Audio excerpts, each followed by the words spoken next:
और आपने इस जंग को फिर जंग की तरह लड़ना है कि आपने किसी भी हद तक जाना है, तो आप एक बार तो गवर्नर राज लगा देंगे। देखें, इसमें आइन का आर्टिकल 234 क्या कहता है ये देखने की ज़रूरत है। आइन का आर्टिकल 234 ये कहता है कि प्रेसिडेंट जो हैं, अगर गवर्नर की जानिब से रिपोर्ट आए और उसमें मुतमिन हो कि जो सूबाई हुकूमत है वो आइन के मुताबिक अपने मामलात नहीं सूबे में चला पा रही, तो उसके बाद फिर प्रेसिडेंट जो हैं वो गवर्नर को हिदायत कर सकते हैं कि वो कंट्रोल जो है अपने हाथ में ले लें। तो देखें, ये इस्टेब्लिश करना पड़ेगा कि 234 जो है इसके तहत क्या वाकई वहाँ पर हुकूमत जो है वो आइनी प्रोविजंस पर अमल नहीं कर पा रही। तो मेरा ख्याल है हुकूमत इस हद तक नहीं जाएगी। शेख रशीद साहब ने एक जज्बाती किस्म का मशवरा तो दे दिया है, इसके अपने ज़ाहिर है इसके इम्प्लीकेशंस हैं, और पाकिस्तान तहरीक इंसाफ के बहुत से लोग इस वक्त इस हक में नहीं हैं, कुछ लोग इस हक में हैं भी हैं। फवाद चौधरी साहब ने सेकंड किया शेख रशीद साहब की इस तजवीज़ को, लेकिन गवर्नर राज लगने का इम्पैक्ट वैसे क्या होगा जो शेख रशीद साहब चाह रहे हैं वो ये होगा कि देखें, इस वक्त सिंध हाउस में ये सारी एक्टिविटी हो रही है या सिंध में हो रही है, तो सिंध हाउस इस्लामाबाद में सिंध गवर्नमेंट के ही ज़ेर इंतज़ाम है और वहाँ पर सिंध की ही फोर्स है, और गवर्नर राज लगने का मतलब ये होगा कि वहाँ की सारी फोर्स, वहाँ की सारी इंतज़ामिया जो है वो फिर पाकिस्तान तहरीक इंसाफ के गवर्नर के ज़ेर इंतज़ाम आ जाएगी। इनको लोग उठाने में, मैनेज करने में आसानी होगी, ये मकसद ये है।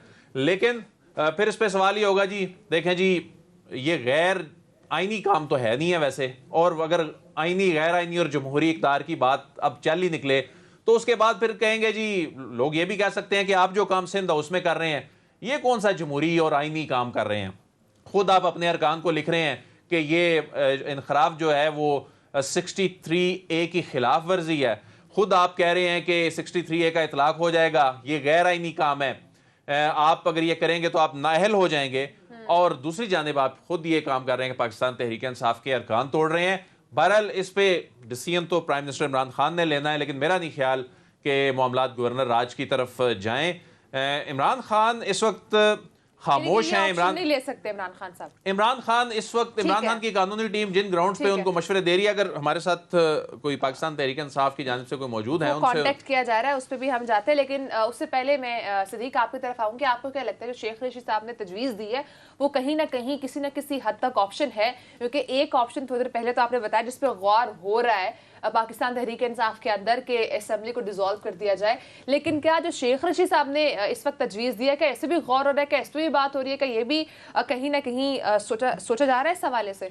देखिए, असेंबली डिसॉल्व नहीं कर सकते, कोई और ऑप्शन निकालना पड़ेगा। असेंबली ऐसा कि डिसॉल्व नहीं कर सकते, वो तो क्लियर है क्योंकि अदम एतमाद आई हुई है। जो इस वक्त गवर्नर राज वाली बात है ना, इसके दो मकासद हो सकते हैं। एक इसका मकसद ये हो सकता है कि आपने देखा कि मीडिया के ऊपर एक नई बहस चढ़ गई है कि जी गवर्नर राज के हवाले से। दूसरा इसका ये भी है कि अगर आपने आइनी और कानूनी को बहरान पैदा करना है और आपने इस जंग को फिर जंग की तरह लड़ना है कि आपने किसी भी हद तक जाना है, तो आप एक बार तो गवर्नर राज लगा देंगे, मामलात अदालतों में चले जाएंगे। लग सकता है, नहीं लग सकता, अदालत में एक बार तो एक आइनी बहरान पैदा हो जाएगा ना, एक बार तो एक लड़ाई शुरू हो जाएगी एक सूबे की और वफाक की। क्योंकि वफाक अब ये कह रहा है कि एक सिंध का जो सूबा है, सिंध हाउस यहाँ पर इस्तेमाल हो रहा है और सिंध हुकूमत का पैसा, उनका ये इल्ज़ाम है कि चल रहा है। क्योंकि देखिए, मैं आज हैरान हो रहा था कि राजा रियाज साहब ये कहते हैं कि वो इसलिए पीटीआई छोड़ के जा रहे हैं, गो कि अभी तक वो पीटीआई के अंदर मौजूद हैं और उनकी टिकट पे इलेक्ट हुए हैं। वो कहते हैं इसलिए कि करप्शन जो है ना उसका मैं खात्मा चाहता हूँ। यानी अब वो आसिफ अली जरदारी साहब और नवाज शरीफ साहब के साथ मिलकर और करप्शन का खात्मा करेंगे। यानी जिनकी लीडरशिप दो जमातों की, वो अदालतों से उनके खिलाफ फैसले मौजूद हैं करप्शन और लूट मार के। यानी नवाज शरीफ साहब तायात नायल भी हैं, सदायाफ्ता मुजरिम भी हैं, इश्तिहारी भी हैं, मफरूर भी हैं, बाकी भी लीडरशिप हैं। ठीक है, हमारे साथ इस वक्त पाकिस्तान तहरीक इंसाफ के रहनुमा ज़ुबैर खान न्याई साहब मौजूद हैं। सर, बहुत शुक्रिया, आपने प्रोग्राम को टाइम दिया। ज़ुबैर साहब, ये बताइएगा कि इस वक्त जो सिचुएशन है तहरीक इंसाफ की, और खासकर आज जो आपके कुछ अरकान ने बगावत की है, इस हवाले से क्या सोच विचार चल रही है पार्टी के अंदर, और क्या इस वक्त डिसाइड किया जा रहा है, क्या करना है आप लोगों ने? और मारिया के सवाल को थोड़ा सा आगे बढ़ा दूं। ज़ुबैर साहब, आवाज आपको अगर आ रही हो, ज़ुबैर साहब अगर आपको आवाज़ आ रही हो, मारिया के सवाल को थोड़ा सा आगे बढ़ाऊं। जो फवाद चौधरी साहब ने एक बहुत ख़तरनाक बात की है कि आपके कारकुनान को इनके इन हलकों से कॉल्स आ रही हैं, बहुत मुश्तिल हैं आपके कारकुन, और फवाद चौधरी साहब ने कहा कि एहतजाज जरूर करें लेकिन कानून हाथ में ना लें। तो ये क्या सिचुएशन है इस वक्त पंजाब में उन हलकों में जहां के अरकान ने बगावत की है? देखिए, ये जो बगावत है ये बेसिकली अक्कासी करती है ये जो तारीख की इन्होंने तारीखी करप्शन करके रखी थी। ये इन्होंने जो पैसा बनाया आज तक इस मुल्क का, कौम का टैक्स का पैसा जो चोरी किया, ये पैसा कोई घर के बिलों के लिए नहीं चोरी किया, घर के बिजली के बिल नहीं देने थे इन्होंने बच्चों की फीसें देने के लिए चोरी नहीं किया था।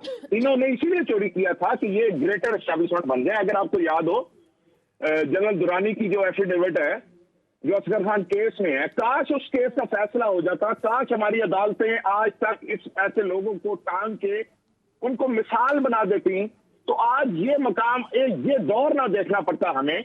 और मैं हैरान हूं राजा रियाज साहब के और इन सारे लोगों पे कि ये कितने छोटे लोग निकले हैं कि ये कह रहे हैं कि मेरा नोट विखा मेरा मूड बने। ये अपनी खानदानों की इज्जत नहीं सोच रहे। इनके इर्द गिर्द लोग माशरे में शक्ल दिखाने के काबिल नहीं रहेंगे। इनके खानदान के लोग सफाइयां देते थकते रहेंगे। तो ये जितने भी लोग हैं ये क्या समझते हैं ये अपने आप पे जीत के आए हैं, ये बल्ले के निशान पे जीत के आए, ये इमरान खान का मुकदमे पे जीत के आए, ये तरले करते थे टिकटों के लिए, ये भीख मांगते थे इमरान खान की टिकट के लिए, ये ऐसे बैठे होते थे बनी गाला के दरवाजे पे टिकट के लिए जैसे बिल्ली छीछों के लिए और कुत्ता हड्डी के लिए बैठा होता है। ये तो जुबैर साहब बहुत सख्त अल्फाज इस्तेमाल कर रहे हैं। खैर ये आपके जज्बात ज़रूर होंगे, लेकिन ये बताएं कि अब आप क्या 27 के हवाले से आपकी हिकमत अमली है और इन हलकों के हवाले से क्या हिकमत अमली है और आपके कारकुनान जो हैं उनके इस वक्त क्या सूरत हाल है उन हलकों के अंदर? ये 27 तारीख को मैं आपको बताऊं कि जब 30 अक्टूबर हुआ था तो मुझे एक हफ्ता पहले जिस तरह कॉलें आ रही थी और मामलात थे, हमें लगता था कि तूफान आ रहा है वक्त से पहले। आप यकीन करें कि 27 तारीख को ये कौम ऐसे जागी है। लाहौर में हम कैंपेन, जो हमारी कैंपेन है लाहौर में इस मूवमेंट के लिए, उसका हमने स्लोगन रखा है डट के खड़ा है अब कप्तान, खुददार बनेगा पाकिस्तान। ये कौम खुददारी को जानती है। ये कौम ये पाकिस्तान मार्ग वजूद में खुददारी के नारे पे आया था, अल्लामा इकबाल की खुदी के नारे पे आया था। इसको 74 साल बाद एक खुददार लीडर मिला है। नियाज़ी साहब, इसका मतलब है इंशाअल्लाह ताला, इसका मतलब है कि अब की अक्सरियत के मामले पे पाकिस्तान तहरीक इंसाफ जो है वो बैक फुट पे नजर आ रही है। अब अगले इलेक्शन की तैयारियों पे जा रहे हैं आप लोग? सर अगले इलेक्शन को छोड़िए, अभी तो ये करके दिखाए ना वोट। इनके बाप का वोट है, ये बल्ले का वोट है, ये इनका वोट है, ये घर से लेके इनको दहेज में मिला था, ये कर दी है ना, ये वोटर का वोट है। और वोटर का वोट की इज्जत कराना हम जाने, हम बताएंगे। ये वोट को इज्जत दो का नारा लगाते थे। ये हर सर वो सिंध हाउस में मौजूद है, सिंध हाउस में मौजूद हैं, मीडिया के सामने आके कह चुके हैं। और अब आपकी तरफ से क्या नेक्स्ट स्टेप होगा? अब क्या आप किस तरह से रोकेंगे? ये कैसे इमरान खान के वोट, इमरान खान के टिकट पे लिए हुए सीट पे वो इस्तीफा दे जाए, अपने नाम पे वोट लेके आए, या जिस पार्टी के साथ खड़े हैं जरदारी के नाम पर जाके वोट लेके आए और फिर बताएं कि हम फिर इनकी मर्जी, जहाँ मर्जी वोट डालें, फिर जहाँ जरदारी साहब पे जहाँ आजाद होके आए, जैसे मर्जी आए। ये एक मैं अब आपको क्या इनकी एक स्टोरी सुनाऊं। ये कैसे टिकट के लिए इमरान खान को कैसे उसकी जिम्मेदारी तो सिंध हाउस में आप खुद बता रहे हैं कि वहाँ पे फोर्स भी मौजूद है, वो सिक्योरिटी में ले भी जाएंगे, वोट डलवा भी देंगे और तमाम चीजें हो भी जाएंगी। सर जब वोट हर दिन अगर आप गौर करें तो पिछले 12 दिन या 10 दिन में हर दिन कितनी बड़ी बड़ी तब्दीली आ रही है, कितनी बड़ी बड़ी पेशरफ्त हो रही है। ये कोई, मेरा मतलब है कि ये बनाना रिपब्लिक नहीं है, ये पाकिस्तान, ये जिंदा दिलों का, ये जागते हुए लोगों का मुल्क है। ये मैं देखता हूँ इस मुल्क में कैसे कोई किसी को ऐसे धोखा देके जाता है। ये मुल्क के साथ गद्दारी कर रहे हैं, या अमेरिका का या वेस्ट का या किसी भी मुल्क का या इंटरनेशनल एस्टेब्लिशमेंट का एजेंडा टो करेंगे।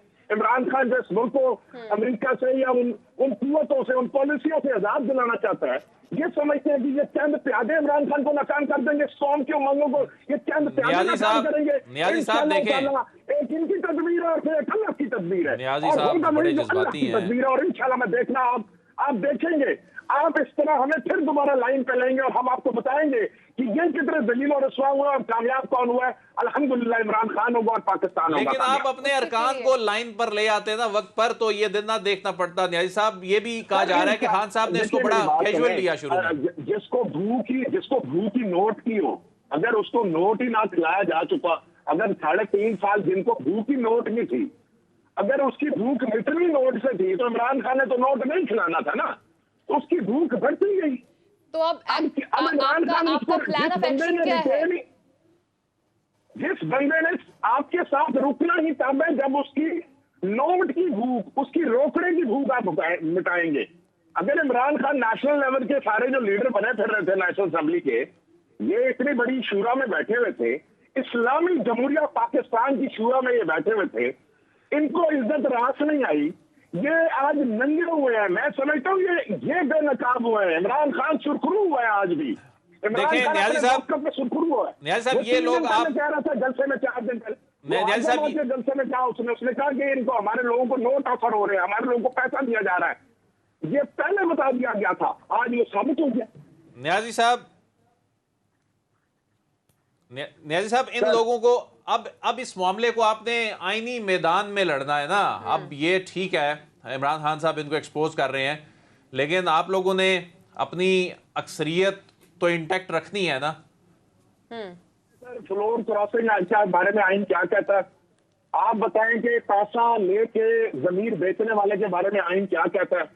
आप मुझे बताएं, जमहूरियत पैसा लेके वोट देने को कहते हैं या जमहूरियत अपने जमीर को बेचने को कहते हैं? ये जमहूरियत है। आप कह रहे हैं कि अगला बंदा मेरे घर डाकू पिस्तौल लेके आ जाए मुझे मारने के लिए, और मैं वहां पे ये सोचूं कि नहीं मुझे तो अच्छे बच्चे बन के बैठना है। अच्छे बच्चे बन के बैठने का दौर गया और इनको इन्हीं की जबान में, इनको इन्हीं के तरीकाकार में जो आइन की खिलाफ वर्जी, जो जमहूरियत की नफी इन्होंने की है, शराब भी उनके बंदे लेंगे, ऐसे ही खरीदेंगे। हमारे पास इजाजत है, ये डीसी हो चुकी है। आइन तो वो देखिए, इन्होंने एक्सप्रेस कर दी अपनी नीयत, इन्होंने इंटेंशंस एक्सप्रेस कर दिए। खान साहब की जानिब से अगली हिकमत अमली अभी तक सामने नहीं आई, खामोशी है। क्या कोई है तुर्क का पता अभी तक? आप बताएं, आपका क्या ख्याल है कि ये कॉर्नर होके ये जो बिल से बाहर आते जा रहे हैं, ये ऐसा बिल से बात आती है? जो 3 दिन से फवाद चौधरी इनको तड़ी लगा रहा था, फवाद चौधरी साहब को तड़ी इसलिए लगा रहे थे कि ये इनको पता है ये घबरा के बाहर आए हैं।